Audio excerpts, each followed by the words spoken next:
네, 프레스룸 라이브 오늘 새벽에 있었던 유엔 총회 소식 먼저 전해드리도록 하겠습니다. 차두현 아산정책연구원 부원장 나오셨습니다. 어서 오세요. 네, 안녕하십니까.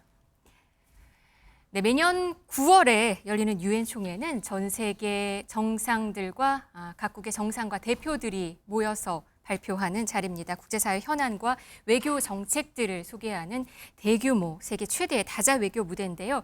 이재명 대통령은 이 자리에서 7번째로 연설을 했습니다. 먼저 한번 들어보시겠습니다. 저는 오늘 세계 평화와 인류 공영의 미래를 논의할 이 유엔 총회에서 세계 시민의 등불이 될 새로운 대한민국이 국제사회에 완전히 복귀했음을 당당하게 선언합니다. 앞으로 우리 정부는 남북 간 군사적 긴장 완화와 신뢰 회복의 길을 일관되게 모색할 것입니다. 가장 확실한 평화는 싸울 필요가 없는 상태입니다.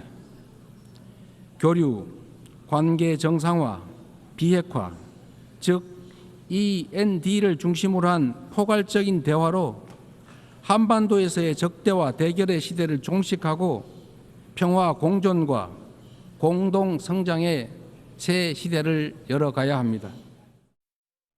네, 대통령의 유엔 총회 데뷔 전이었습니다. 한 20분 정도 연설을 했는데요. 부원장님, 민주주의 대한민국의 국제사회 복귀를 선언했고요. 또 예. END 이니셔티브를 말을 했습니다. 네네. 간단히 엔드 요약하면 이니셔티브라고 네, 얘기되어 엔드. 있는데요. 이게 네. 교류 협력을 얘기하는 익스체인지. 그러니까 그 남북 관계 발전을 위해서 이 남북한 간의 교류 협력을 단계적으로 확대해 나가겠다라는 얘기고요. 네. 두 번째가 이제 노멀라이제이션이죠. 이거는 남북한 관계 발전뿐만 아니라 미북 대화, 북미 대화를 포함한 국제사회와 이제 북한과의 상호 접촉을 더 늘려나가겠다라는 포부고요. 마지막으로 이제 디뉴클라이제이션, 비핵화죠. 네. 이 비핵화 부분은 이제 기존에 그 이재명 대통령께서 지금 3단계 비핵화론 제시를 하지 않았습니까? 이게 단기간에 끝날 수 있는 게 아니기 때문에 장기적인 시점을 가지고 일단은 북한의 그 이 핵미사일 고도화 중단, 그리고 그 단계를 거쳐서 축소, 그다음에 폐기로 간다라는 거고요. 이런 그 엔드의 엔드의 각종 목표들을 달성해 나감으로써 이 남북한 간의 그 이 적대와 대결의 시계를 종식한다. 그래서 종식시킨다는 의미도 엔드거든요. 네, 엔드 의미에서 끝이란 제시를 뜻이죠. 한 거죠. 그리고 같이 말을 만들어서 END, 네네네. 엔드라고 이니셔티브를 얘기를 했군요. 평화를 25번을 얘기했고요. 민주주의를 12번 얘기했고 한반도를 8번을 언급했다고 전해집니다. 그러니까 이러면서 3차례 정도 박수를 받았다고 해요. 네네. 그 뭐 각국 정상들도 사실은 박수를 쳤고요. 금년이 그 이 유엔 창설 80주년이잖아요. 80주년. 네. 예. 그리고 이 유엔의 기본 그 이 정신 자체가 분쟁의 평화적 해결, 평화거든요. 네. 그다음에 두 번째가 유엔이 상징하는 게 어떤 거겠어요? 결국은 모든 회원국이 지금 한 표씩을 행사할 수 있단 말이에요.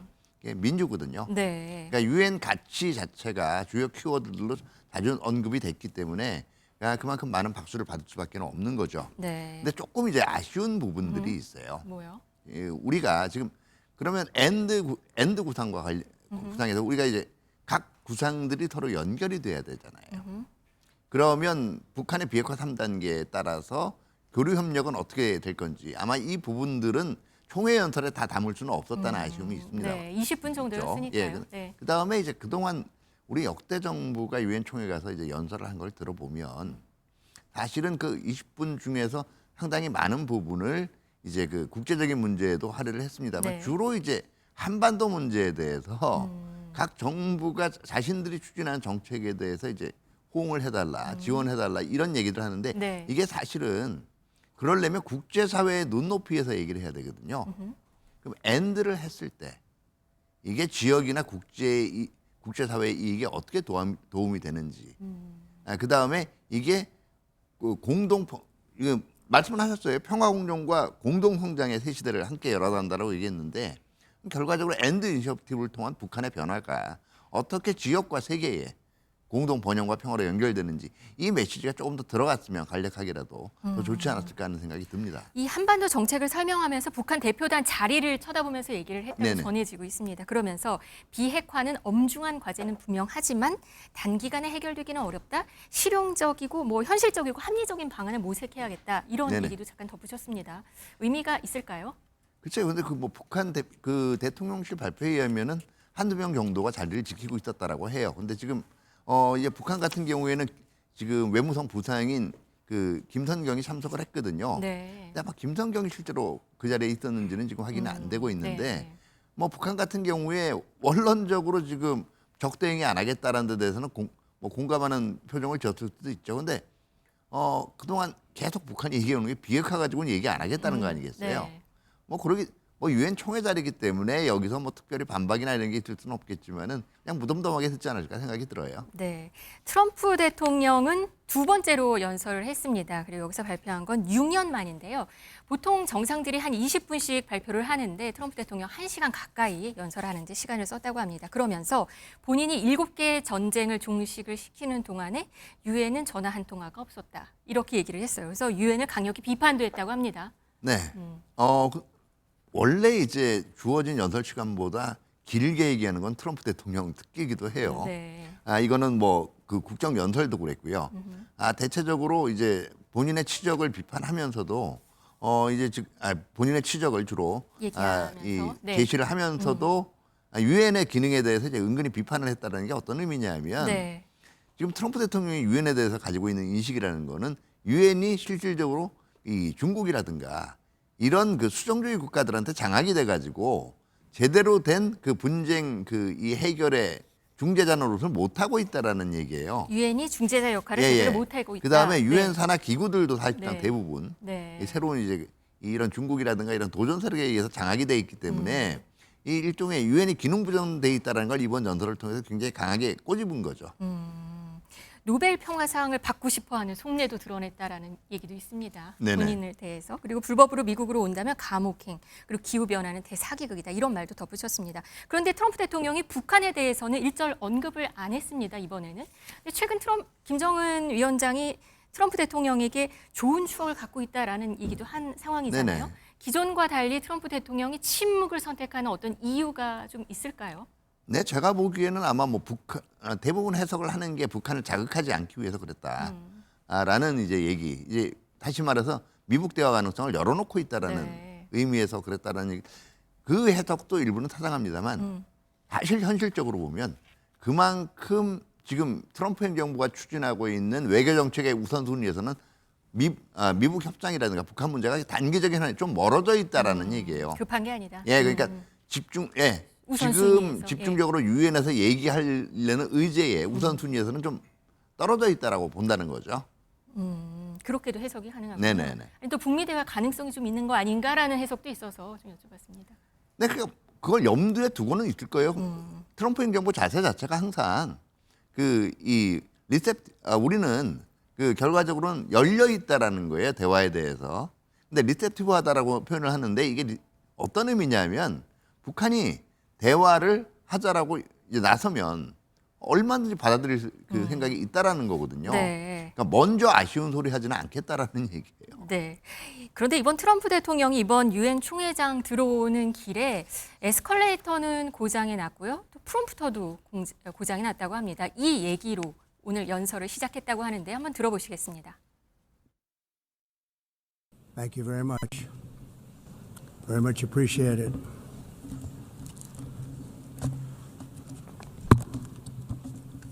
And I don't mind making the speech without a teleprompter because the teleprompter is not working. I feel very happy to be up here with you nevertheless, and that way you speak more from the heart. I can only say that whoever's operating this teleprompter is in big trouble.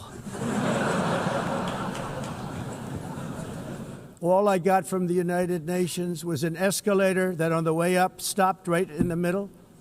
If the First Lady wasn't in great shape, she would have fallen, but she's in great shape. 네, 유엔을 비판을 하면서 유엔에서 얻은 건 고장뿐이었다고 이렇게 말을 했습니다. 아까 화면 잠깐 보셨는데요. 네. 화면을 보면 엘리베이터를 타러 올라가는 길에 갑자기 멈춰섰습니다. 그렇죠. 에스컬레이터요. 에스컬레이터. 네, 지금 보시면 화면에 나오는데요. 그렇죠. 멜라니아 여사가 먼저 올라가는데 갑자기 멈춥니다. 지금 잘 가던 게 네. 사실 근데 넘어지진 않았어요. 다행히. 그리고 트럼프 대통령도 멈춰 서서 결국에는 걸어 올라가는 예, 예. 이런 해프닝이 또 있었습니다. 저게 이제 트럼프 대통령 특유의 화법이에요. 그러니까 결과적으로 유엔이 제 기능을 못 하고 있다라는 걸 이 건물에서 제대로 작동하는 게 없다라는 얘기 아니겠어요. 에스컬레이터도 고장이 났고 프롬프터도 작동을 안 했기 때문에 지금 얘기를 해야 된다라고 얘기하는데 근데 또 참 아이러니컬한 거는 저 건물이 미국 땅에 있는 건물이라는 거죠. 그렇죠. 꼭 생각해 볼 일이군요. 이 트럼프 대통령 유엔 총회 참석으로 인해서 그 뉴욕 맨하튼 시내는 수백 명의 시위대가 반 트럼프 구호를 외치면서 집회가 또 있었다고 합니다. 이러면서 교통 통제로 인해서 마크롱 대통령이 차에서 갑자기 내리는 상황이 발생했다고 들리는데요. 한번 그때 영상 한번 보시겠습니다. Who's this? How many people? Now I have 10 people with me. I go to the French embassy. No. I'm sorry, I'm president. I'm really sorry. It's just that everything's in frozen right now. There's a motorcade coming right. That's why. Oh, sorry. If you don't see it, let me cross. I negotiate with you. No. How are you? Guess what? I'm waiting in the street because everything is frozen for you. But you know, after I would love if we can have a short discussion with Qatar and you on the situation in Gaza because we were. 네, 마크롱 프랑스 대통령이 교통 통제로 갑자기 차에서 내리게 되는 상황이 되자 트럼프 대통령이 직접 전화를 걸었습니다. 네네. 그러면서 당신 때문에 이거 못 가게 생겼는 이런 상황인데 그런 얘기를 하면서 갑자기 가자지구 얘기도 덧붙였습니다. 어떻게 보셨어요? 저것도 일종의 제가 볼 때는 돌려치기죠. 그러니까 트럼프 대통령은 지금 7개 전쟁을 유엔 총회 연설을 끝냈다라고 얘기하잖아요. 근데 지금 이 실적으로 문제가 해결될 수 있는 프로세스가 오히려 당신 때문에 지금 막혀 있다라고 얘기하는 거나 마찬가지거든요.